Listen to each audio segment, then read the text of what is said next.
Fala galera, today I'm going to talk about a little bit my Metafy. So I do coach on Metafy. I do that for a long time, even before Metafy exists. I've been doing coaching both in Portuguese and English. Metafy is more focused on the English players. So if you're interested in getting coach, go to Metafy, go Paulo, PRRJ, which is me, and we can talk about anything related to the game. We can do tournament preparation, we can do deck building sessions, side deck patterns, and one thing that I like doing the most, which I feel it's really important, is gameplay review. I feel this is one of the most important things in Yu-Gi-Oh, and I'm really focusing on that usually. So hope you guys like it. Have a good video. Bye.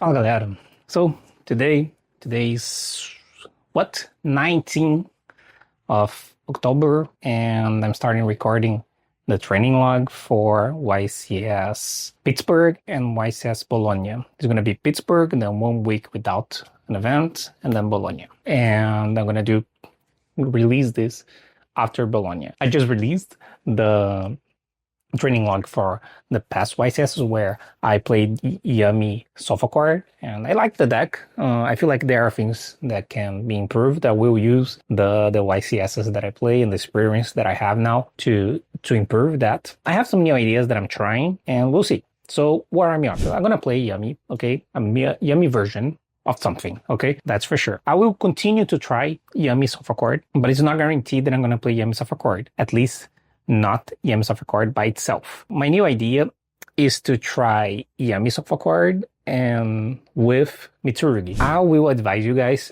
I'm not gonna talk a lot about Yummy Sofa Card because I just released a 1 hour and 36-minute video, a training log explaining everything about the Yummy Sofa Card. So if you guys didn't see the previous one, I would like invite you to watch that first and then come back here. I think I'm gonna try Yummy Sofa Card Mitsurugi. What's the upside? The upside is that the Mitsurugi cards are insane. That's the upside. Okay, and the only way to play a deck with all 3 engines is in 60 cards. There is no other way. The only way to play all 3 engines. So that's a big downside. But it's definitely doable. Triff just won a YCS playing 60 cards, top 8 again. I did well a lot of the time. Every time I play 60 cards, I did well. Like I top a bunch of YCS with Snake Eye with 60 cards. I got second at the YCS playing Cyber Eldlish, and also top 8 at YCS the same month playing Cyber Eldlish. I feel like maybe there is a chance that I can try a 60 card deck again. And what made me choose this is the changes in the metagame. Pretty much what happened. I don't think Yummy Sofa Card was a bad choice, especially for Lima. I feel like Lima was the best Yummy Sofa Card event. First, because people had absolutely no idea what's going on. Then slowly people were realizing more. At the first event, people had no idea, even good players. That was good. And then Yummy Mitsu wasn't popular. Some people were playing, some good players were playing. I lost to 2 Yummy Mitsu, I think. No, I lost to 1 Yummy Mitsu at that event, to Mateo, who got second. The finals were 2 Yummy Mitsus, right? But then it became the most used version of Yummy. I think it is right now. But against pure Yummy, which was the entire idea of the Yummy Sofa Card deck, the deck was pretty good. Okay, so I think that was a good place to be. Also, at the first YCS, draw was not main deckable. People were not main decking draw. This was just not a thing. Now, it seems like everyone is maining draw, which hurts. I mean, it doesn't destroy. I don't think it makes the deck unplayable. I mean, I'm considering adding more cards that I hit by draw, but I feel like it's all right. So why I'm considering adding the Mitsurugi cards? I think this deck now, playing into this new field, including a lot of Yummy Mitsu, but it's not only because of that, but including that, it demands that my engine is better going first and better going second. I need to be a little bit stronger. Having the Mitsus inside your deck, not only when you drew it, but the fact that they're completely searchable by every single card in your deck, it's a big selling point. You summon a Yummy, you get into Mitsu. You summon a Sofa Card, you get into Mitsu. You summon every single card in your deck, you eventually get into Mitsu. And that's something that makes the engine really reachable and makes your deck really much better into not only hand traps, but hand traps and board breaks and everything, right? I think it could be a good inclusion to the deck, because now the going second of the deck, in theory, would be better, at least on the engine department. And I feel that was what was worrying me before. Pretty much what happened in the metagame. And when I say metagame, I say Yamimitsu, especially Yamimitsu, is that game of you can break the board, it doesn't exist anymore for everyone, okay? Even if you play a deck like Drifted, I don't think that's real anymore, not gonna lie. I know he says it's still doable. I don't think it's reliable. I think a lot of players are playing cards that are really annoying to deal with, just like Barrier and like Oat. I think the combos on the other side of the table are stronger. I'm not saying FTKs even. I mean, we can get into the FTKs, which is definitely a problem for this type of deck. But in general, even the normal deck, like Yamitsu, it's way more different to clear than a pure Yami. It's different. It's just stronger. And then that demands more interactions. Also, draw being deckable definitely doesn't help. The ability to try to break the board. That's what I'm saying. I mean, I'm saying this deck is better into draw. It's not. But if you hand trap your opponent, the draw has less impact into you than when you say okay to everything your opponent's full combo plus draw. Then it's impossible. When you have something like you hand trap your opponent and now they have a half board or no board, this draw, in case they drew it, it's less impactful. This is what I call having the card with pressure. The problematic of draw is then when you have draw with pressure. Without pressure, it's not as problematic. For example, when you get hit by draw, when you go first and the opponent goes second, they draw you, it's not that bad, especially if you have a Yami. If you have a Yami, it's completely okay. If you don't have a Yami, obviously it's worse. But if you have a Yami, it's okay. I think you kind of need hand traps. So pretty much what I conclude is that you need hand trap. The problem, and then there's a problem. The normal hand traps, they don't work anymore. Nothing does. In Parm, things like this, like they don't really work. So the idea, the theory that I have right now is something like this. You have the cards that help stopping your opponent completely, a Yami deck, right? Any version. That's not realistic. Like stopping your opponent, like they move, you negate, the move, you negate. This doesn't exist against that. This can happen against Mitsurugi, this can happen against Dracoteo, this can happen against other decks. But against Yami decks is so difficult. So they will have something. The thing is, when you hand trap a Yami deck, doesn't matter which one, you usually force them to play only Yami, which is a lot of the time. Sometimes it's only Yami without Arc Light for now, for example, right? They can eventually get into Arc Light after some rotation of the Yami cards on your turn, but at least not right now, which gives you sometimes a little of an opening so you can do stuff. So it's only Yami cards. The problem is that when you play Yami Sofa Chord pure, not pure, right? Yami Sofa Chord like I did, or Yami pure, you need to throw your Yami plays, Sofa Chord plays into your opponent's Yami board, which is what is left. That's the best case scenario, by the way. What is left after you already resolved. Let's say you full allows them. That's the best case scenario, right? You full allow them. They go past level 1, link 1. Okay, Snatch +9. You can definitely lose. It's not impossible. You need something else. You need like either push or extenders. You need to hope they don't hard drew no engine. That is pretty good. You know, it's not that good.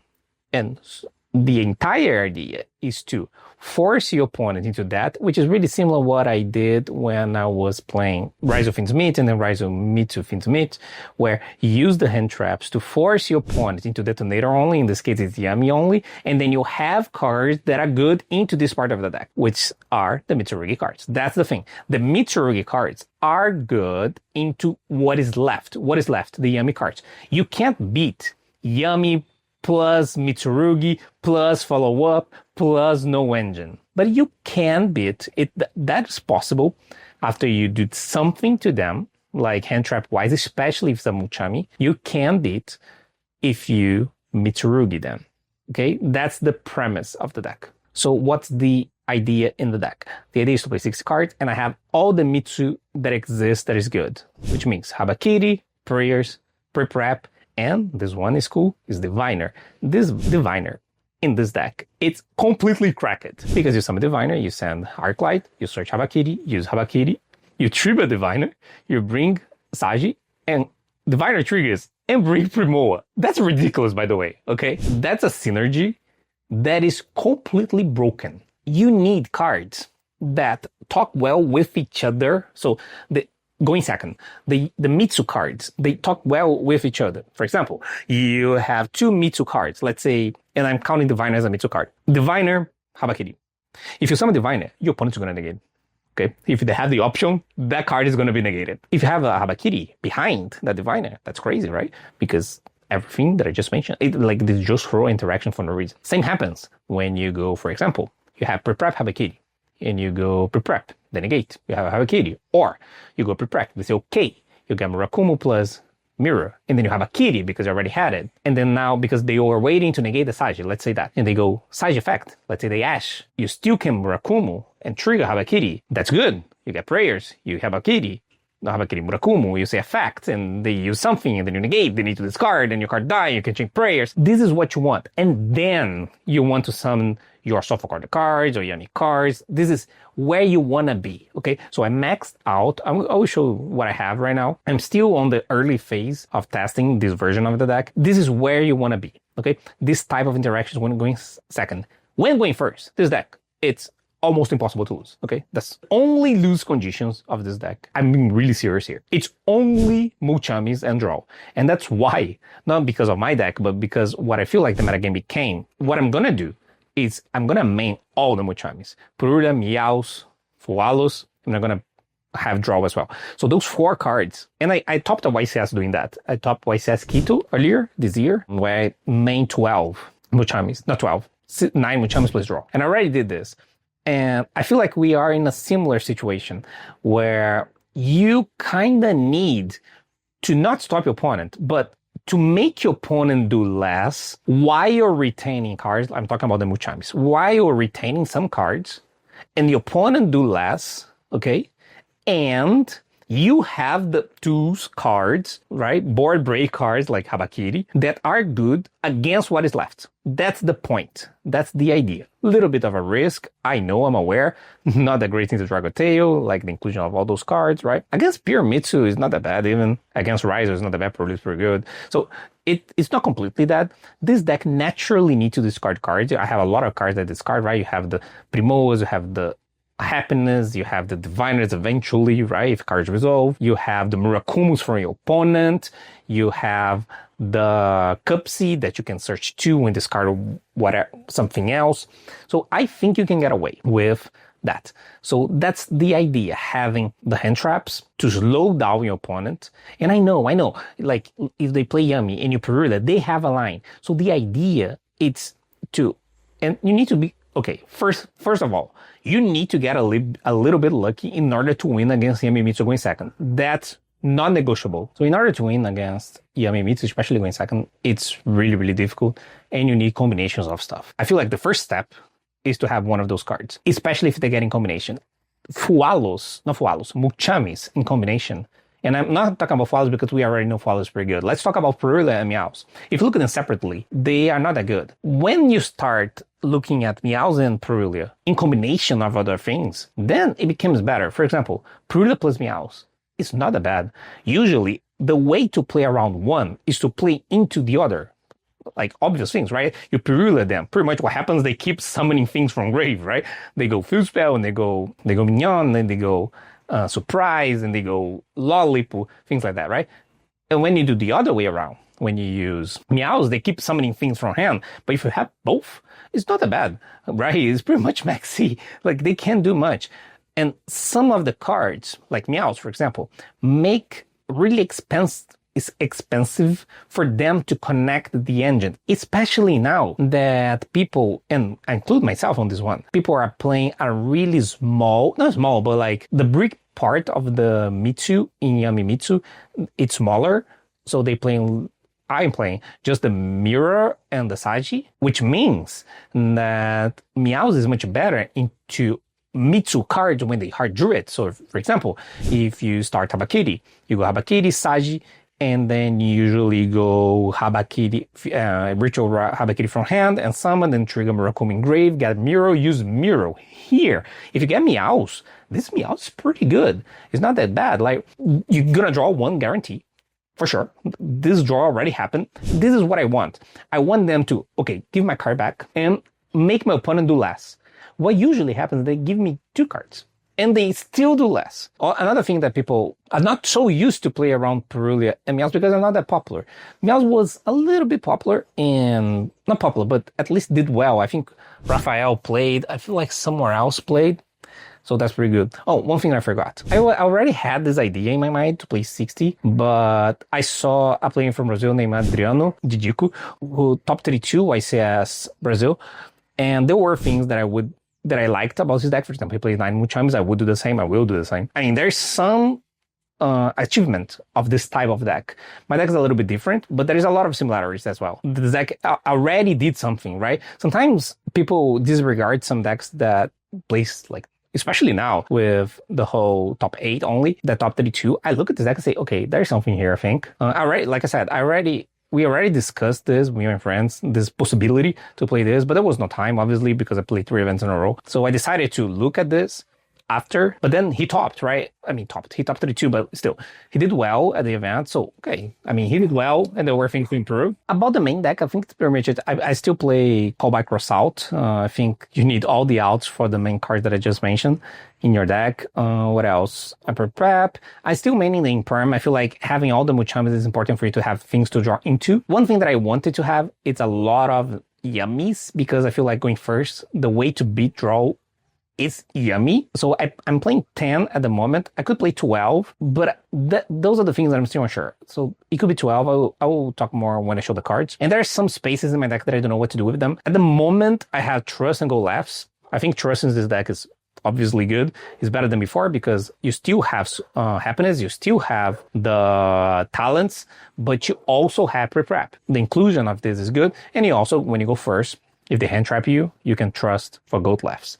And that's a good trust. Against the Yami deck, it's pretty good because you can do either Murakumo or Snatch, depending on the situation you choose. Let's say you did like, you got Fualos and you pass on 2 monsters and they have a Habakiri way, right? A way to Habakiri. And you have a gold lefts, you do, not Habakiri, Murakumo. And you do a Murakumo. And then if they play Yummy, you have Yummy into Yummy, which is good. The problem is when you have not Yummy into your Yummy, like Murakumo into Yummy, that sucks. That's the entire point. So having a card that is generically good into both, and then you can choose depending on the situation, is what I want to have. So yeah, for now I have this trust. I don't know exactly what to do with my side deck yet. I think I need to understand my main deck, but I want to tell you guys, at least right now, I still have two weeks for the YCS. I think next weekend, then I have another weekend, and then the third weekend after now. Today is Sunday, right? So I have 2 more Sundays. That is the week of the YCS Pittsburgh. So I still have some time. I have like 20 something days. That's good.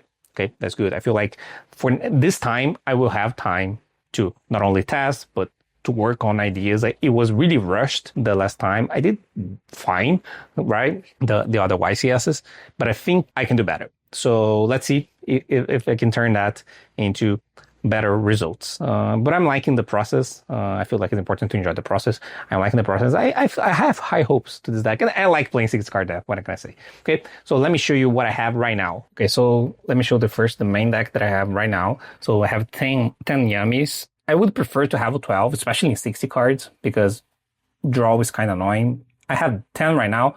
But there's pros and cons, okay? Like having the Yams going first is better, but having those Yams, right, going second is a little bit worse. So, pros and cons. So you have the Sofa Card cards. I cut it 1 Primor for now just to see, because I wanted the space, and I added more normal summons because I had the Diviners, I don't have them yet, but I added the Diviners. So, and Diviner is pretty much Primoa, but much better, right? Because Diviner connect into Mitsurugi, so you have the 12 Mitsurugis. That's what I realized. At first, I wasn't playing Prep and I wasn't playing Diviner because I didn't notice about the Diviner. I noticed later. Adriano, for example, didn't play Diviner. And I think that's crazy, like Diviner is insane. So Diviner is pretty cool. Yeah, so you have those 12 and you have like the worst cards. They're not even that bad, okay, to draw. So Phage is fine, Happiness is fine, the Field Spell is kind of bad to draw. Mirror obviously bad. Sage is probably the worst, but depending on the combinations with, especially the Mitsu cards, with some of those, it's not even that awful, okay? If you have combinations, if you have ways to reach them. And you have the non-engine here. So you have the 9 Muchamis, and I have Ash Draw. I added the Imperm as a responsible adult, okay? That's my idea here. I feel like it's important to have something to draw into.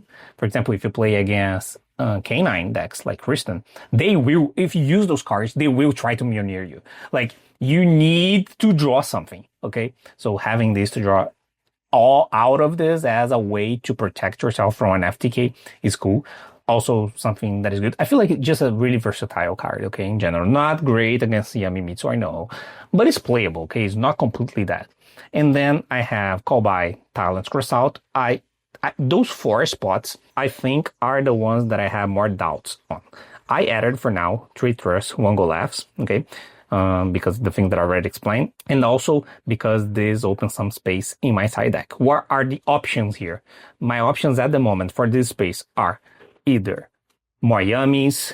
I consider Gamma, Delta Driver, especially Gamma, because Gamma can be sometimes an out to draw Fualos, especially with those cards here, right? Bell is another one that I tested. Nibiru is another one that I tested but didn't like. Because in theory, Nibiru would combine with them, like use Perula and then they play, and Nibiru, and now they continue to draw more cards. But I didn't like Nibiru, not gonna lie. I tried. The ones that I tested. There is no Akroki. Akroki is in the side deck. I feel like you try to play one less brick because you're adding more here, but you play more cards. So yeah, that's the main deck. Okay, extra deck. So all those cards we played before, I'm not going to talk about them. Just one thing, that Adriano didn't play Armorage, I feel that's a mistake. Especially with that many Muchams and all that. I do this all the time. Okay, so Armorage I think it's important, so I added that instead of Link Spider, so that's the only difference. And the other cards are those 3, right? Zombie Vampire, which pretty much makes Mitsurugi resolving full combo. It's almost impossible to miss. Okay. So it's 90% plus without us counting for your opponent. Just you. Just counting you is more than 90%. And then you add your opponent in the mix, and then it's a lot. So you almost always hit. The other card that you need to play is Sansara, that I don't have. You need to play this over, unfortunately, Mario Marcher. I miss Mario Marcher sometimes, but you need to play this in this deck.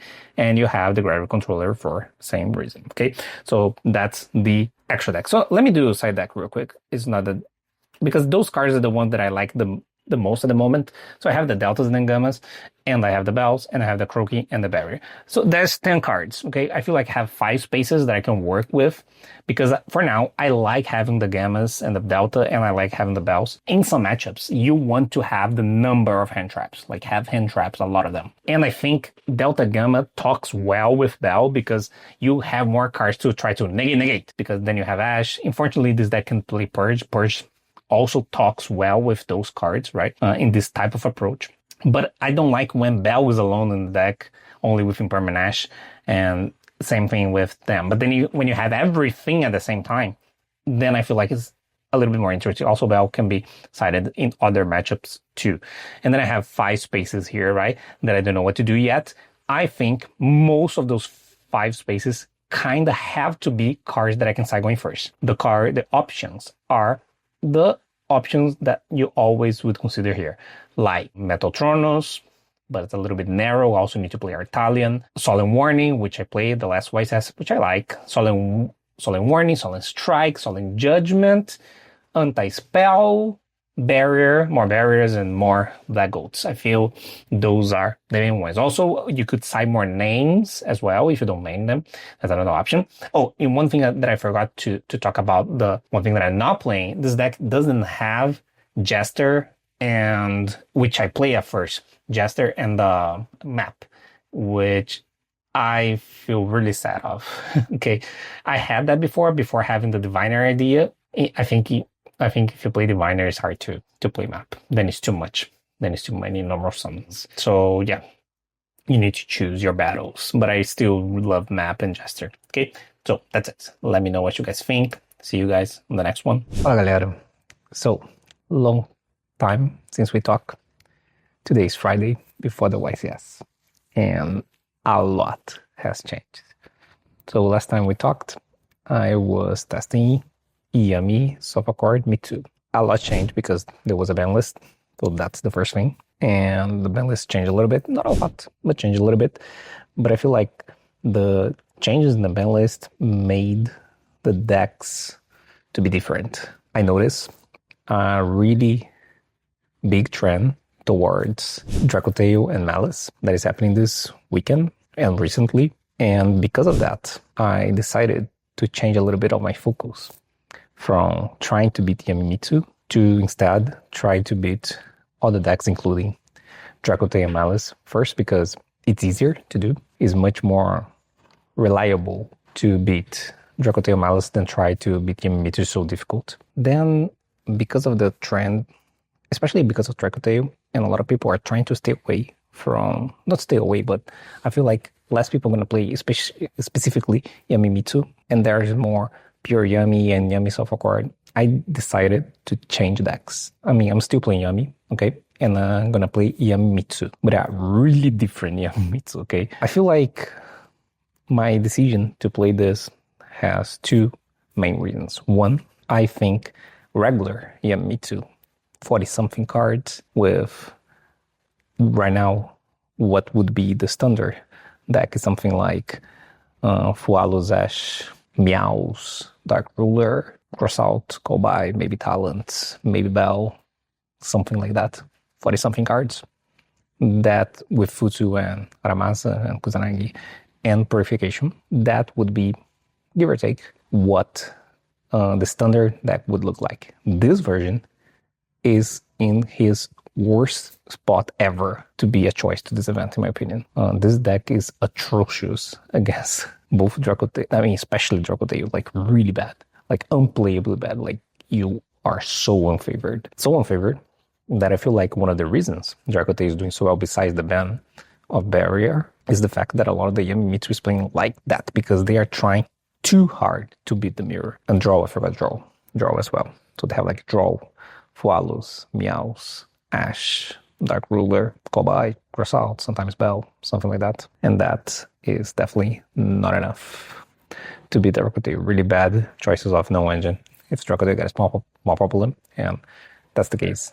Another thing that is happening is that this situation, this whole, that there is now the branded structure, so this is something that got released. I think Yami Sophocard is also getting more popular. I feel like, and I feel like we have something to do with that, me and my friends that popularized the deck and pretty much create the deck in the way that people are following. People had no idea what the Sophocard cards did, and maybe this last video, right, had something to do, besides the results, something to do with the popularization of the deck.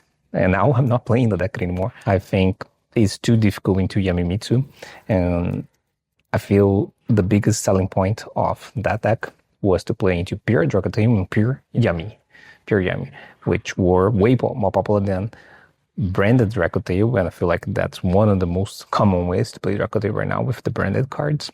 I mean, maybe not a lot of them, but at least branded Fusion and maybe Virtuals. And most Yamis are not pure anymore. They are either Sophocard or Yami or Mitsu. And that makes Yami Sophocard worse, in my opinion. That's why I decided to not play that anymore. What I did was to play a really different version of Yamimitsu. I will talk about my choices. So I decided to not focus too much on Yamimitsu anymore. I still have respect to that deck, but not as much attention to try to beat that deck, because I feel like it's harder to try to beat Yamimitsu than it is to try to beat both Malice and Dracotail. And I feel like those decks are getting more popular. And also, I think this version of the deck can beat a lot of the time Yami Sophocard and Emperor. The only problem is not even a problem, but like it's harder. It's Yamimitsu. Beating Yamimitsu, it's so difficult. I feel like it's not worth trying and make your other matchups too bad. That's my main idea. I still have a lot of respect to the deck, but what I tried to do was to add cards, at least not that many cards, that are too bad into the other matchups. For example, if I wanted to make the most insane deck into Yamimitsu, my deck would look like this. All the Charmies, draws, Dark Rulers, things like that. Okay, all at the same time. But if I do that, it's too bad into the other matchups. Dark Ruler is bad into almost everything besides Yamimitsu or Yami decks. Draw is atrocious into other matchups, most of them. It's good against Yami Sulfa, but it's bad into Yami, it's bad into Dracotail, all kinds. And I feel like a lot of the time don't even beat Yami Mitsu to justify like this whole draw agenda that is going on. I think being ahead at this event is recognizing that this is a trend, because I feel like being at the trend would be playing what is the regular Yami Mitsu right now, the one that I described, or choosing to play Dracotail. Being ahead of that, it's recognizing that above average players are at that point and try to be ahead of that. And this is my idea, and this is the definition of a meta call. I'm just explaining what a meta call is, right? So first thing first, what are my hand traps? I'm playing hand traps, but I'm playing 60 cards still in Yami Mitsu. But it's not a board break deck, just like Triff played. It's different. I do play hand traps. The premise is that in order to win, you need everything. What is everything, Paulo? Everything is you need hand traps to make things easier. I think it's really important. Really, really hard to beat things with engine only and board breaks. It's possible, but it's so much harder that I feel like I don't think it's necessary to just go all in on board breaks. I understand that board breaks function better with each other, and I understand that historically hand traps works better with each other. It's much better to open like Valor Veiling Perm than Valor Droplets Talents. I understand that. Believe me, I play hand traps for years. The difference that this type of approach with hand traps, what is the approach I'm talking about? Trying to stop your opponent with hand traps. It's a concept that doesn't apply at this current format. You cannot stop anyone at doing anything because decks are not stoppable anymore. You need lower whatever they are doing, if possible, with cards that gain you cards in the process. So I'm pretty much describing a Mucharmi here, right? It's making your opponent doing less, not losing cards in the process. And after that, they will do something. Less, but something, and something good. And you will need engine extend and probably some board breaks. And I feel like this is the thing that make you win a game 1 second. If you let your opponent do everything, it's going to be really hard. It's possible if you go all in on board breaks, but there is downsides to that. There is less downsides now. There's less floodgate, but I feel like it would be a little bit naive to believe that everyone is just gonna not try to do something ridiculous when they go first. I'm playing some hand traps, and the hand traps that I'm playing are Daimyo Charmers. Okay, I'm still playing them. I really like all of them against Yamimitsu. So that's most of my respects for Yamimitsu are the extra Mucharmings, right? On the Meows and the Perulia. A lot of my respect remains there. Thankfully, those cards are also really good into Malice. They are playable against most of the decks besides Dracotail. But the difference is now pretty much the rest of my deck, it's completely Dracotail hate. And that's very useful because I don't have that many bad cards. Usually you would have a bunch of draws, a bunch of Dark Rulers and cards like that after those Muchamis, right?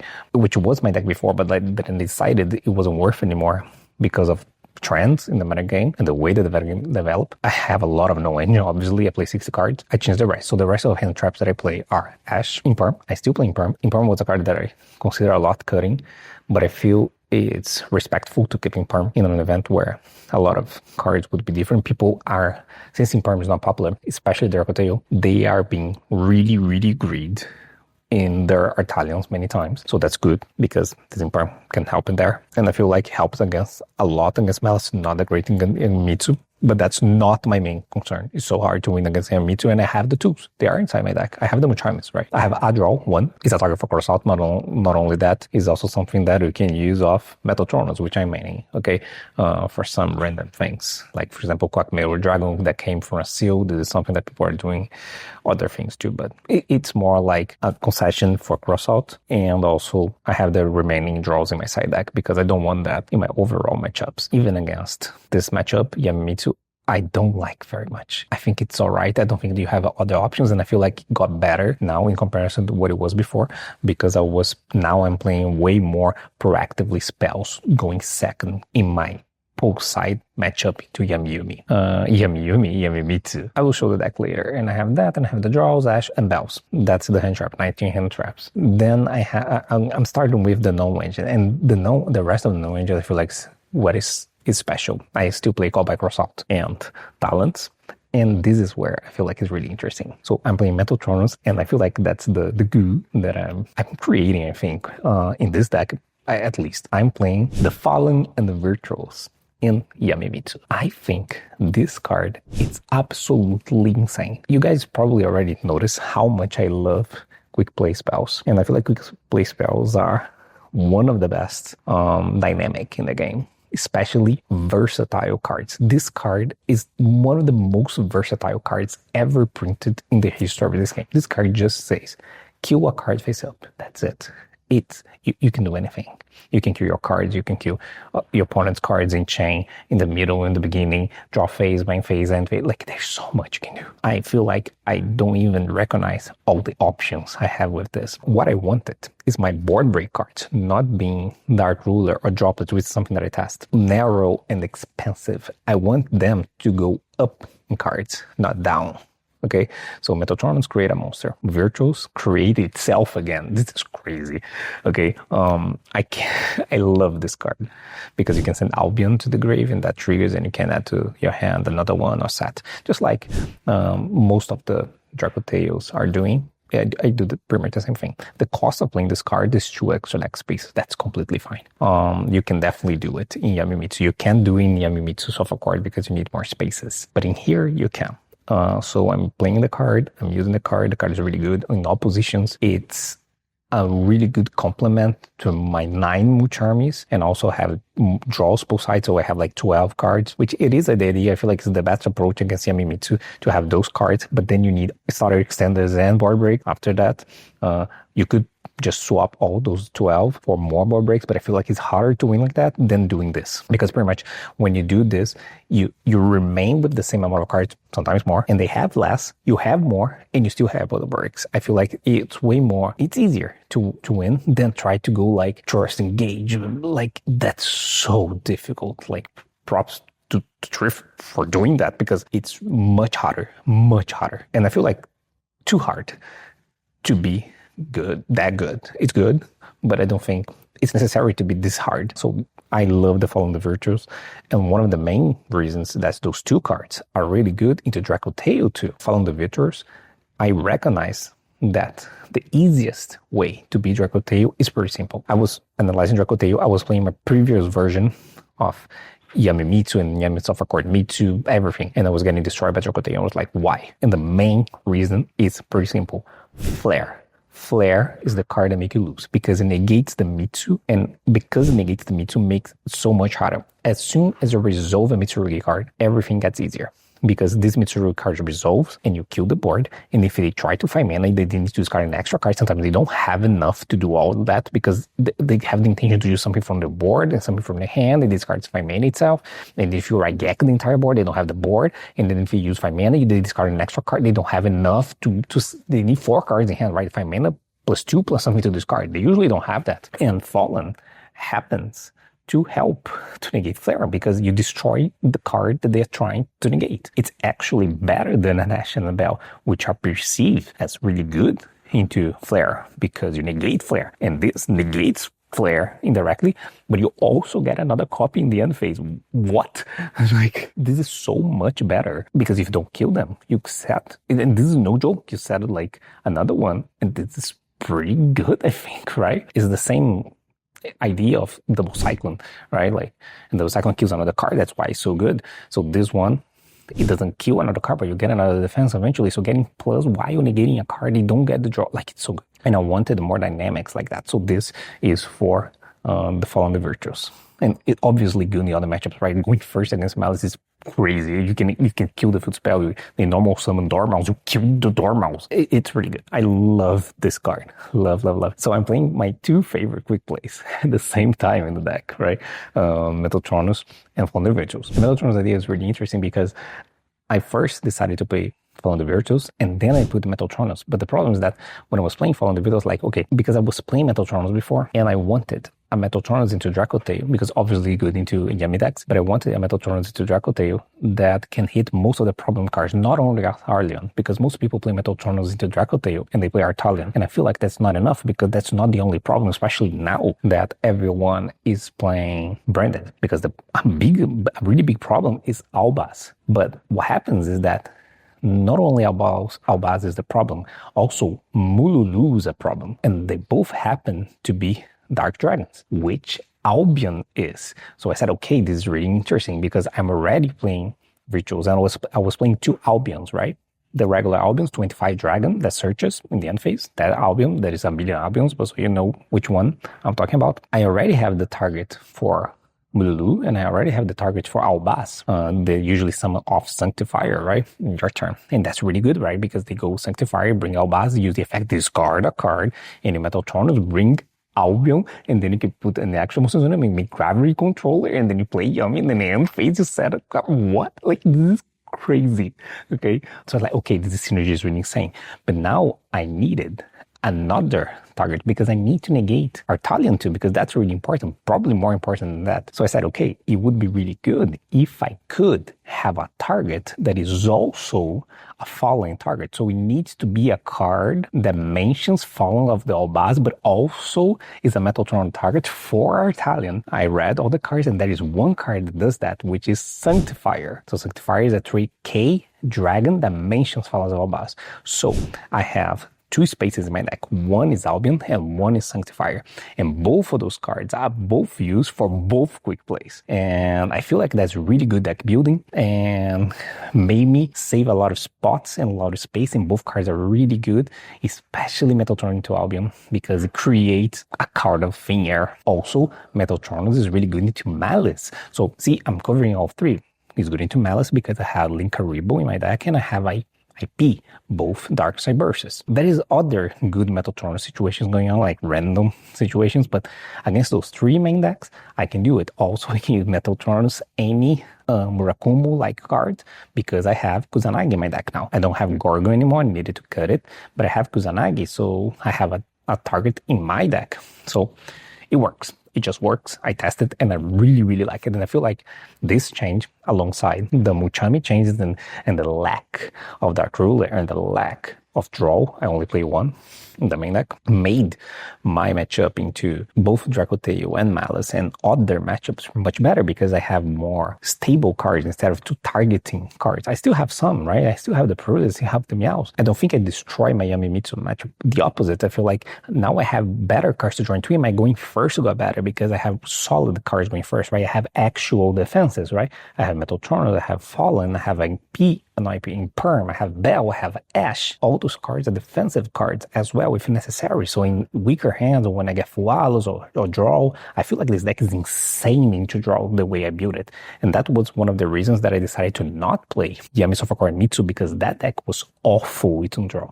And this deck is crazy to draw. I pretty much never lose in getting draw. This is getting too long, I know, but I like it. I like it. So that's about the text in the main deck. One thing that changed about my engine is that I have 24 starters in 60 is 93%. I have 12 names and that alone make my deck good into draw, right? Because the counter to draw, summon Yami.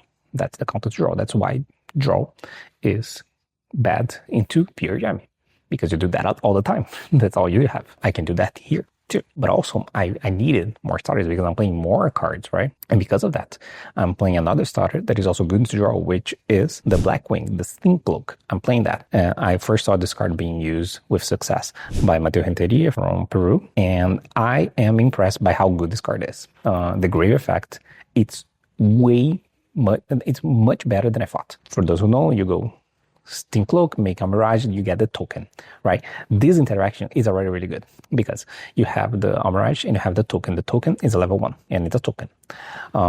That's pretty cool because now if your opponent kills the Mirage because they don't want you to summon yummies from your hand, right? Let's say you go into a board, you can make the token into Link a Rebuild, which I'm playing, and then you can continue. You can pressure them to do something again that I really like, and you still have the cloak in your grave. But the grave effect, I feel like, is really underrated because you can. So what happens is that you can tribute a monster and you can summon the cloak. First things, it triggers Mitsurugi cards. That alone is crazy, okay? It happened more than once that I had like a Mitsurugi randomly there, and it just randomly tribute that and then bring the monster, and then it triggers and search a card and summon itself. And the second thing is that token generation effect, it's not once per turn. So if you bring that, you can use as a tuner because you need to use another Blackwing or something, but you can link links, right? So you make IP and you get a token back. I think it's pretty cool because you can summon that, sometimes trigger, and then you make an IP or an SP. That's usually the ones that you do, and then you get another token, then which you can use as a token or as a link 1 because you can make link a rebel. It doesn't matter if you're actually like a grave, you can tribute if you're in grave, and you have so much versatility. You like print bodies. You can only use this effect once per turn, right? The grave effect, but you can use the token generation twice, right? On the same turn. I think this card is much better than I thought. It's good into draw because you summon that, make a Mirage, make the token, make up Synchro Search to discard 1. Now you get draw. I have access to yummy cards while getting draw. That's exactly what I want. This is exactly what I want to be. I have defensive cards. I have good plays. That's what I want. That's how you punish draw. Having yummy cards plus defensive. You usually win. They have one less card. They cut your Mitsu most of the time, but that's all right. And it's also not him, but the yummy cards are good into full, right? It's as the best you can get. I'm also maining Purification Kusanagi with the increase of, and that's definitely a good decision, with the increase of Dark Rule and Board Break-ish cards in general. I feel like you need the support of another negate. I only have 8 bricks in my deck in comparison to 9 bricks in 45. Because people play the trap, they also play the Futsu, and they play Kusanagi and everything, the same cards that I'm playing. They have more bricks in less cards, and I have less bricks in more cards. I also think the 60 card version has an advantage there. I really like playing this deck at 60. This is one of the reasons. So yeah, I feel like that's it. I will show the deck, okay, obviously, but I feel like that's for the main deck. I really like this deck, and I feel like I'm gonna have fun because my idea was, I think it's really hard to find something that covers everything. I feel like this is the closest I got. If this doesn't go well, is at least content, right? But I trust this, I think. I think I trust this better than regular Mitsu, better than regular Dracoteo. I think Dracoteo is doing well because of the no engine that being played. But if people start adapting, get much worse, which I am adapting. My deck is much better into Dracoteo now, right? I have Metal Tronos, I have Fallen, I have Bell, I have Imperm, I have Ash. All those cards are good, and I have my side deck. My deck is really countering Dracoteo. My side deck has 3 Storms, Feather, and 3 double Cyclones. Like I said, the way to win this matchup, it's resolving usually a Mitsu card without being negated. So I have 9 in the main, and I have plus 7, 16 ways to force this flare. And there's combinations that are insane. For example, Ash plus Storm, you kill everything. You Storm, they flare, you Ash, you kill all of them. They are setting more cards now, because some of them, because of the virtuals. So that's pretty cool. So usually you kill everything, and that's almost always game when that happens. So we have combinations of them, and a lot of the time my Mitsu is resolving Recycle on my Yummy, because the Yummy cards are good into the no back row play. So is Mitsu. I mean, everything, like when they only have 5 mana and hand traps, that's doable. So that's why I'm going really have on the Feather, Storm, double cycle, and everything at the same time. And I have Metal Tronos, Fallen, Ash, Perm, Bell, Fualos. Like, it's so difficult for them pull side. I mean, even the one of the pull side is so difficult. I'm going over the top doing that.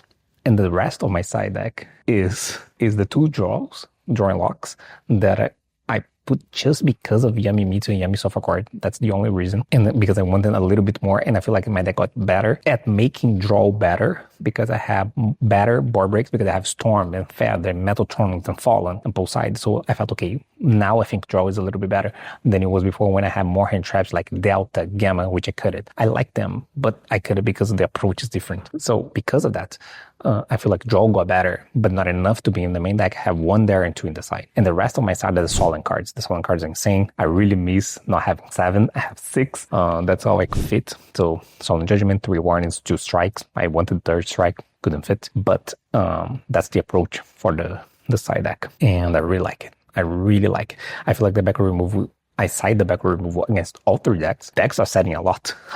Yeah, definitely helps. And even Malice is doing like Dimensional Fissure, things like that. Yeah, I will show the deck. I will show the actual deck. Yeah, let me prepare. Okay, so the complete main deck.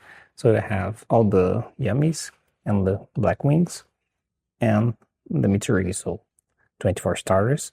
And I have the hand traps here, so 19. So all the Muchamis, Ash, Bell, Imperm, and the 1 draw. And I have the spells that push, right? I have the Virtues, the star of the show, alongside the Metal Tornals. I feel like that's the big difference. I mean, there's a lot of different things, but this is really different. And I have the non-desirable cards to draw, the 8. But now it's 8 on 60, right? And then we have the side deck, which is 4 backward removal, 3 Cyclone, 3 Storms, and a Feather. The other 2 draws, counter traps, and the extra deck. I have all those. Everything here is mandatory, right?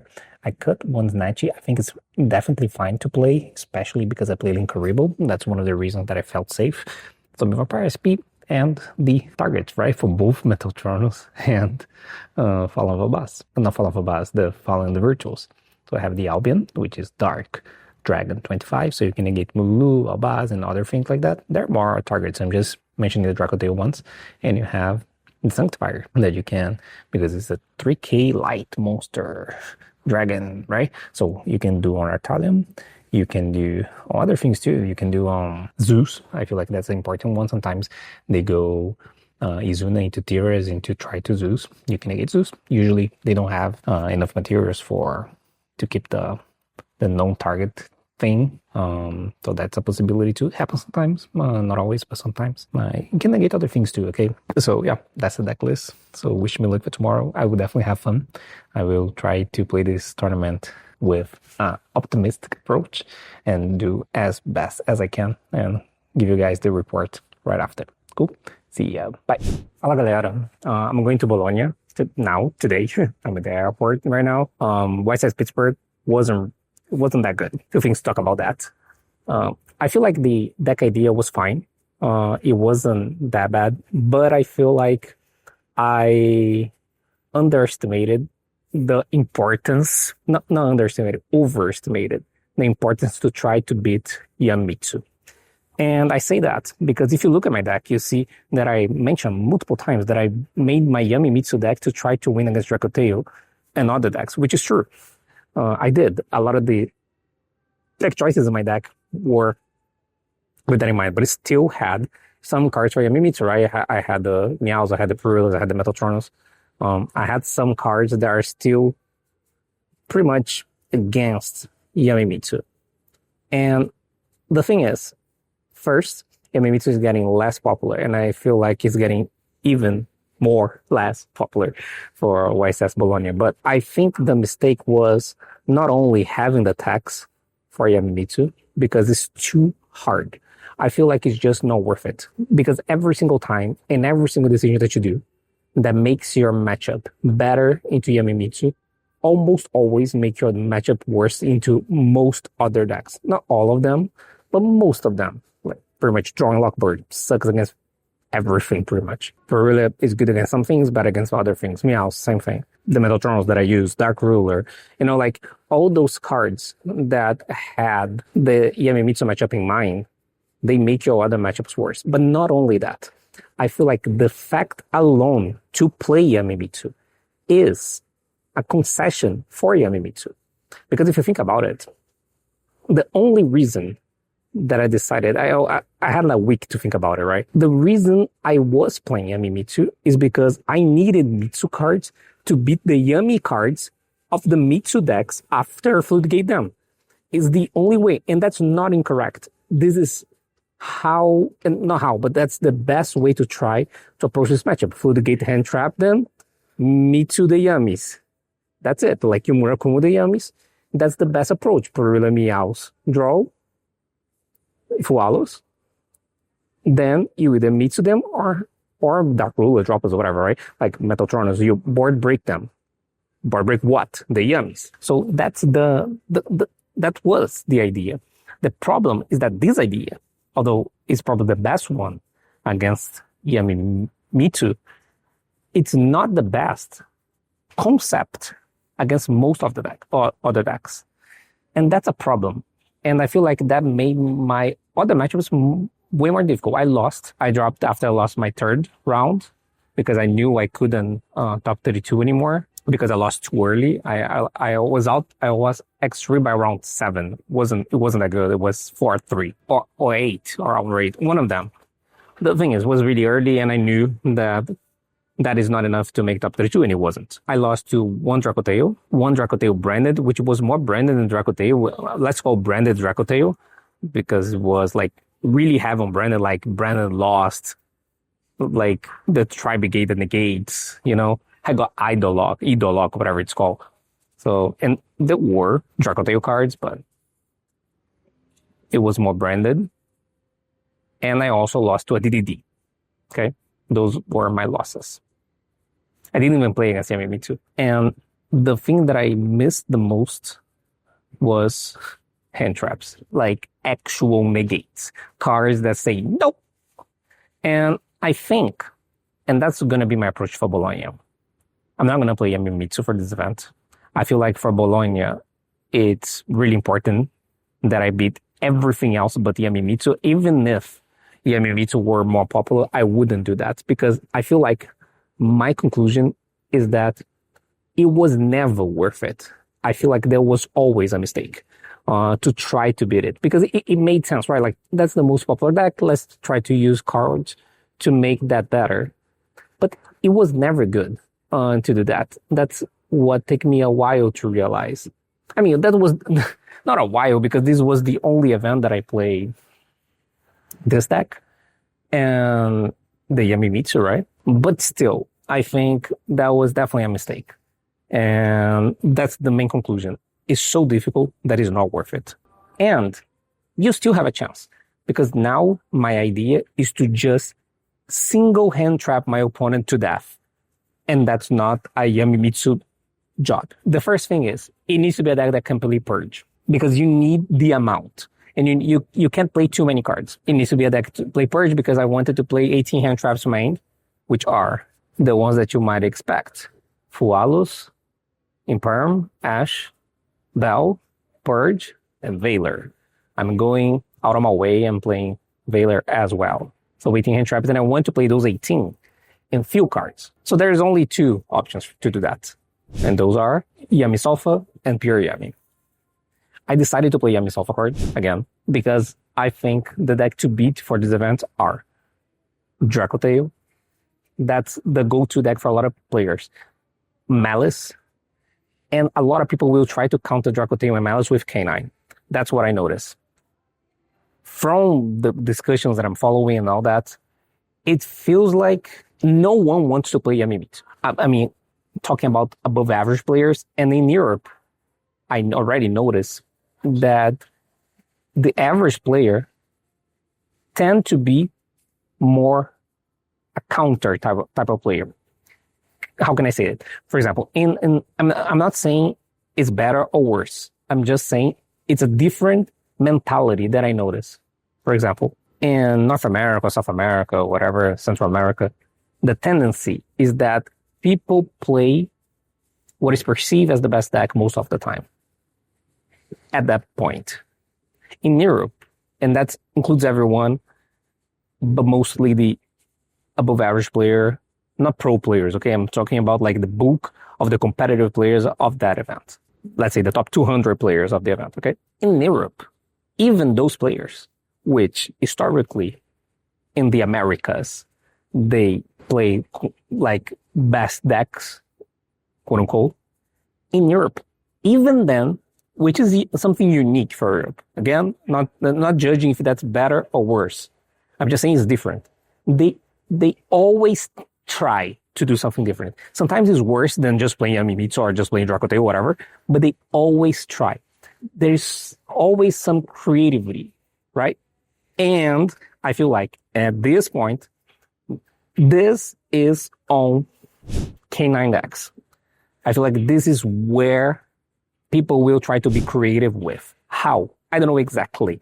I feel like there are K9 Mitsu going around, K9 Vanquish, I feel like is a deck that is getting more popular. I feel like it's less about K9 Kristen and more about the other decks. But more like K9 centric. Even in Dracotail, I noticed a K9 approach in Dracotail, right? Even like a big approach, like even in Japan, I feel like an OCG or something, someone topped or whatever with a K9 Dracotail deck. I feel like this Dracotail mentality, K9 thing is happening. And that's one of the main reasons why I decided I just need to hand trap them, because against all three decks, the best approach was always hand trap them. And even the single hand traps works. One thing that I noticed playing against Dracotail with this Yami Sofa card that I'm playing right now is that it's funny how often they pass to a negate. Like sometimes like a single negate stop them, or maybe two hand traps completely stop them. And this happens to every single deck, and the ability to play Impermanent Purge in less cards, I feel like is a big selling point for me. So that's what I'm doing. I know it's going to be worse against Yami Mitsu. And Mitsu decks in general, Mitsu is annoying. Even though I do have my no engine, it's good to try to prevent the Mitsu from happening. But if they have some of those like 3 Mitsu engine hands where your negates doesn't do much, and they will summon Rakuma and they will set a card, like a prayer, that game is really difficult. Especially if they play Futsu. Futsu is really annoying for Yami Sofa card. Really, really difficult. Really, really, really difficult. Pretty much if they summon Futsu, you just lose. It's good that the Yami Mitsu players are trying to not play Futsu anymore. I do agree it's better to not play it.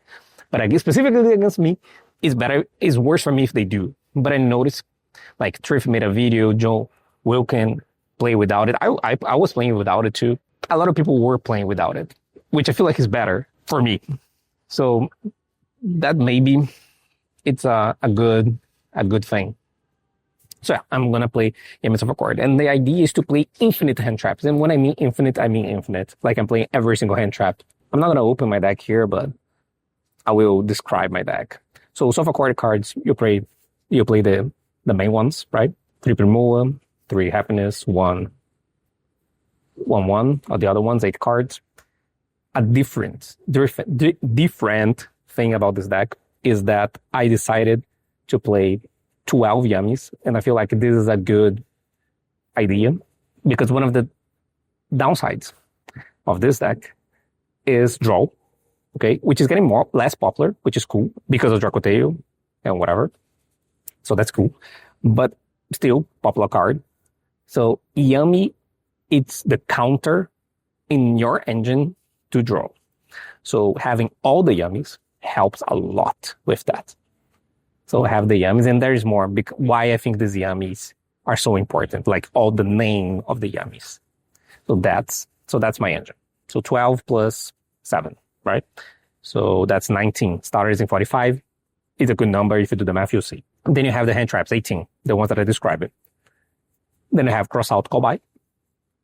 And then you have the bricks, right? Some of them are not even that bad, okay? But it's the quick play, forgot the name, surprise, mignon. And then the last 3 cards, I'm getting to 45 now. That's a different thing. I'm still playing a croaky. That's a last minute decision. Like Pedro talked me into it. So is Poncho. They both talked a lot with me about a croaky and the importance into Dracotail. And in general, I decided to keep it. And after testing, I decided that was a good idea. But not only that, I'm also maining the Silhouette Rabbit traps, the Apophis cards. Pretty much turn any 2 monsters into a Omni Negate, non-targeting. The idea behind that is that I feel like one of the worst parts about Yummy soft chord before was how weak I felt the board was into spells and into Murakumo. Pretty much any play that you make ending on Omni Negate guarantee, because that's what happens, makes this so much better. Also, my Yummy cards are absolutely insane, right? If you think about it. If I get draw, it's not even that bad, because if I get draw, my Yummy and on Lollipop, Silhouette, and the negate, right? Plus the 4 cards I have in my hand. But also, my Yummy plays in the opponent's hand is better because I have a Croaky. So it's so many interactions. And that is a price I understand, right? That's on purpose. Like, I have the bricks. I'm paying the price to have that. But I feel like that's a price I'm willing to pay to have the ability to have the most amount of hand traps in comparison to any other deck in the format.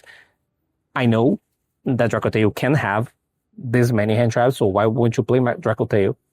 Because a lot of the hand traps in the Dracotail are not good against Dracotail. For example, you kind of forced to play Nibiru, which sucks in the mirror. So you have one last hand traps from the get-go. You could cut Nibiru. I don't think it's crazy, by the way, to cut Nibiru off Dracotail in this current state. Really bad into K9. It's alright against Malice. Really bad into the mirror. It's not even that insane against enemy. It's fine. I wanted to have like the single negates. You can play Purge, you can play Perm, so you lose the ability to play those cards. And I wanted to play cards like that. Like they move, you negate. They move, you negate. And that idea goes also pull side because I played the Ciphering package. So pull side, I have those cards too. And depending on the matchup, I had the Perulias too. So in many matchups, I have 25 hand traps in 45 cards, which it's exactly what I'm looking for. And I can tell how much better my win rate got after I started playing with this deck. I was struggling a little bit with Yamimitsu recently, and I thought it was just the way the things were. But actually there was. That's why I think Pittsburgh was a mistake that I learned from. I just needed to make a deck that is incredible against anything else and ignore Yamimitsu and try to hand trap them and stop them. Like, I beat the Yamimitsu yesterday where I stopped them with a Villain Bell. Like, I know, not likely, but it's not impossible to. And when you go first, you are really favored. Why? Because this deck has a really strong Yami play, right? If you compare, let's compare the Yami play now to Yami play before. I don't, from Yamimitsu. My Yamimitsu, only Yami play, is just a Cookie Pop and the Cookie Book of Moon. At best, right?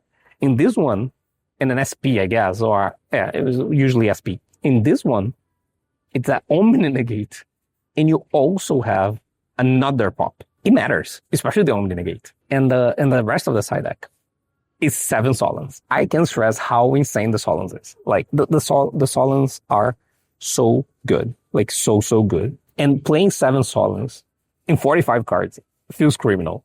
Like, I was playing 6 Solons in 60 cards, right? Before. And it was already good. Like, 7 Solons in 45 cards. It's so insane. Like, you open 1, 2, multiple defensive, like, your deck gets so broken when you go first because you can do, like, all you need to have a Yummy play and 3 defenses. You never get stopped. You never get, like, they can never play into that. It's so difficult. Like, if you negate a Halakiri, you negate, like, a Joku in hand. If you negate a Mululu effect on summon, like, all those things, negating a card like that. And that's assuming something bad happened to you, like you got draw, got Fualo, shit like that, right? Because if nothing happens, it's full combo plus those. The conclusion was that the Solon cards are the best cards to have if nothing happens or something happens. Because there is no backward removal, and even if they have backward removal, I do have negates, right? So if I full combo, it's 3 Omni negates, because you went on the negate from Kolia, Arclight, and the negate from the Trap.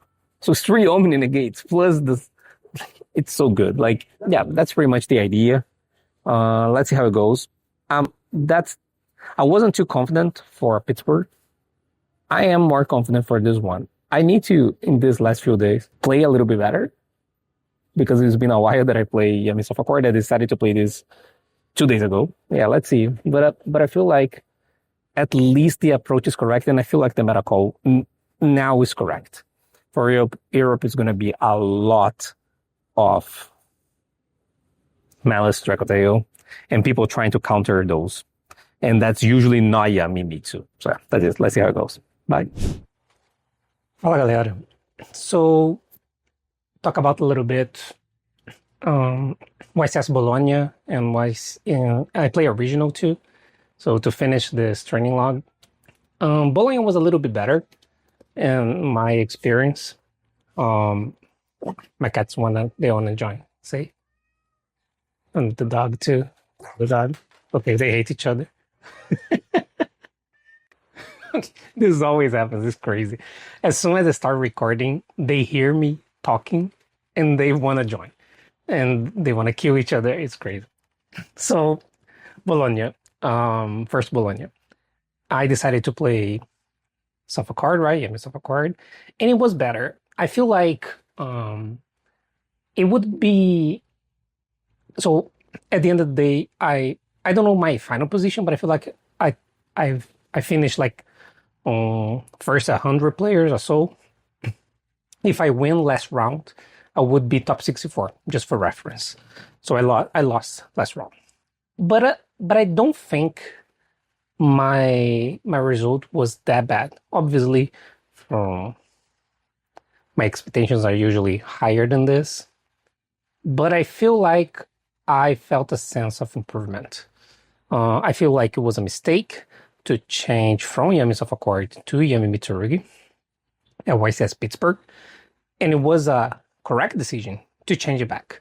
So I'm trying to see the positive things that I did, right? And I feel like this was a good decision. So about the tournament, I went X2 day one. So I still had a chance to top if I win out. And I feel like day one, I played really well. I'm happy with the way that I played day one. Day two, it was a little bit different because I had this roller coaster of performance. Because if I'm not mistaken, 2 matches I played really well.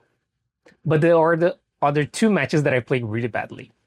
So I feel like if I continue to play well the rest of the games, not only the other games, but the games that I played badly, if I play those well as well, I feel like it would be really realistic for me to go like top 16, top 32, top 8. It would be an X3, right? I feel like what I need to do moving forward is recognize why this happened. Right? Like, what's the reason that made me make those mistakes? I feel like I needed to test a little bit more against Vanquish Canine. 2 of my losses were against Vanquish Canine. One of them definitely preventable. So that one, I feel like I should have, if I were more comfortable in that matchup. Although my deck were well teched for that match. All the hand traps, the side patterns, everything was good. But I feel like it wasn't... I didn't play that well to compensate the right thing that I did, which was change the tech choices in a way that make the matchup better, because it did. But I needed to play better.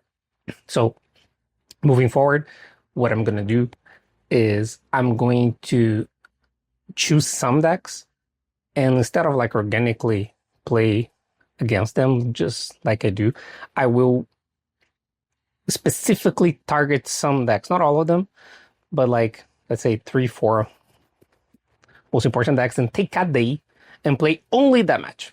Okay, this is something that I didn't do, and maybe if I did do that, like if I get one of my days of testing and did that with Vanquish Canine, maybe I would have won one of those matches. I feel like it would be really realistic. The other match that I made a mistake was one that I got really unlucky, but I feel like I could play better, was against a Dracoteo, which I think I had a good matchup against. So it was a situation where my play was fine, but it wasn't fine enough to beat... I mean, he was really strong. He had Nibiru, Faimana, Mululu, and Pan. So like it was almost like I got forehand trap. Oh, by the way, this is under Fua. Yeah. I feel no, this is not one the Fua. I'm confused. This is another game. This wasn't the Fua. It was Fua. It was 5 mana, Pan, Lulu, and Nibiru. I think I could have played into Nib better before, and then when I got hit by 5 mana, I would still have things to do after. What ended up happening is that I played in a way into Nibiru that was worse, and then after getting Nib, I continued to play and then got hit by 5 mana and got destroyed. There was a way for me to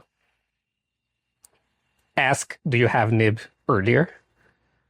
Then they would Nib, or 5 mana, probably Nib, because they usually don't like to 5 mana than Nib, right? They will usually prefer Nib than 5 mana. So I think that's what would happen. I would ask the question, do you have Nib earlier? That would be like attempting to make an Arclight earlier than I did. And it's interesting because that would make my combo a little bit weaker if everything resolves, but it would be safer in a scenario like that. So that wasn't a critical mistake. It was a decision-making mistake that, looking back, it was better to do it. But the Vanquish one was almost like a pro. Oh yeah, there was another mistake. I made a mistake in side patterns against the last matchup that I played, which was PRRJYGO, which is really funny. I entered the tournament with the idea to side out a bunch of cards, including 3 Yummies. But that was, in theory, compensated by the fact that both sides in that matchup, I would have, against PRRJYGO, I would have not only the Fualos, but the Purula, the 6 card. So I did the math, it checks out. It makes sense. In the middle of the tournament, I started to feel a little bit thin on consistency slash pushes going second when I was doing that. But my plan for the event was to do that. But in the middle of the event, I was starting to feel weird. Why weird? Because I was feeling that I was stopping my opponent, or half in stopping, but then I didn't have enough to push through, engine-wise. And then it's a weird situation because you want more no engine to stop your opponent, but you also need engine plus extenders to push to wherever was left. It is frustrating when you happen to stop your opponent, but you lose because of that. So when I was playing against the PRRJYGO, I remember vividly, maybe I changed this now, because my feeling was maybe I should change. And then I said, okay, I will stick to the game plan, which is something that I came with the idea. And then I got giga destroyed by that decision because I opened 2 Veilers that would be Yummies. Because the Veilers would be the no engine that I wouldn't keep if I do what I just mentioned. Okay, so those would be Yummies. And then I only have 1 starter. I stopped my opponent because I didn't even use the Veilers. And the Veilers is not that good into PRRJYGO, I know. Yeah, that was definitely a mistake. It wasn't a gameplay mistake, but that matters. If those were Yummies, I would instantly win, immediately. So one thing that I will keep in mind moving forward is that it is possible that I realize things during the tournament, which I did. Unfortunately, I didn't act on my, let's call it feeling. I don't know it's exactly feeling, but my conclusion, I don't know. I didn't act on that. I felt that. I considered that. I even talked to my friends about that. I got punished. As soon as I drew Veiler, it's really funny. Sometimes this happens. You consider something, and the thing that you consider immediately happens. That's what happened here, right? So I considered, should I keep the Veilers or Yummies? I considered Veilers. I drew 2 Veilers. I didn't use them. If it were Yummies, I would have won. I lost. It was clear decision-making loss, which in one aspect is good because it shows that you still have room for improvement. But on the other hand, it's frustrating, right? And then I played a regional here in Rio where I did really well. I think I played well. I went X1, so I topped. I play against Rio decks most of the time. Nothing too different from regular decks. So I think it was good. I played the same list. I didn't change anything. The one thing that I changed was my side patterns. I was keeping more engine going second. And I feel like it was a good idea. I did much better. And yeah. So now moving forward.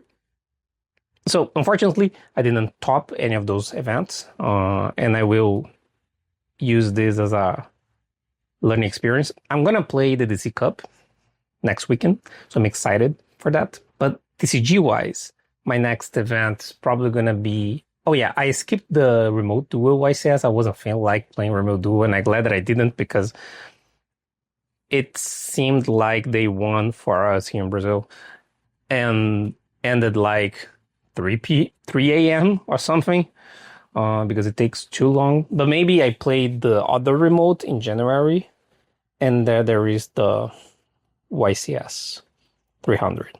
I'm going to start testing as soon as the C Cup goes away. I'm going to start testing the new meta. Hopefully we have a ban list by then, so I can test with the ban list in mind, with the card pool in mind. And what I take from those events is that we need to adapt our expectations to the new top cut thing. Winning an event right now, it's really difficult. Really, really difficult. It's probably harder than before. Why? Since there are less, and that's my conclusion, since there are less top cut matchups, I feel like one aspect that I don't see a lot of people talking about is that when you are a more experienced player, playing more top cut matches can be weird. I understand, because in theory, you would prefer to play less rounds of Swiss, less round of top cut and more rounds of Swiss, because it takes away variance. That's what I was thinking too.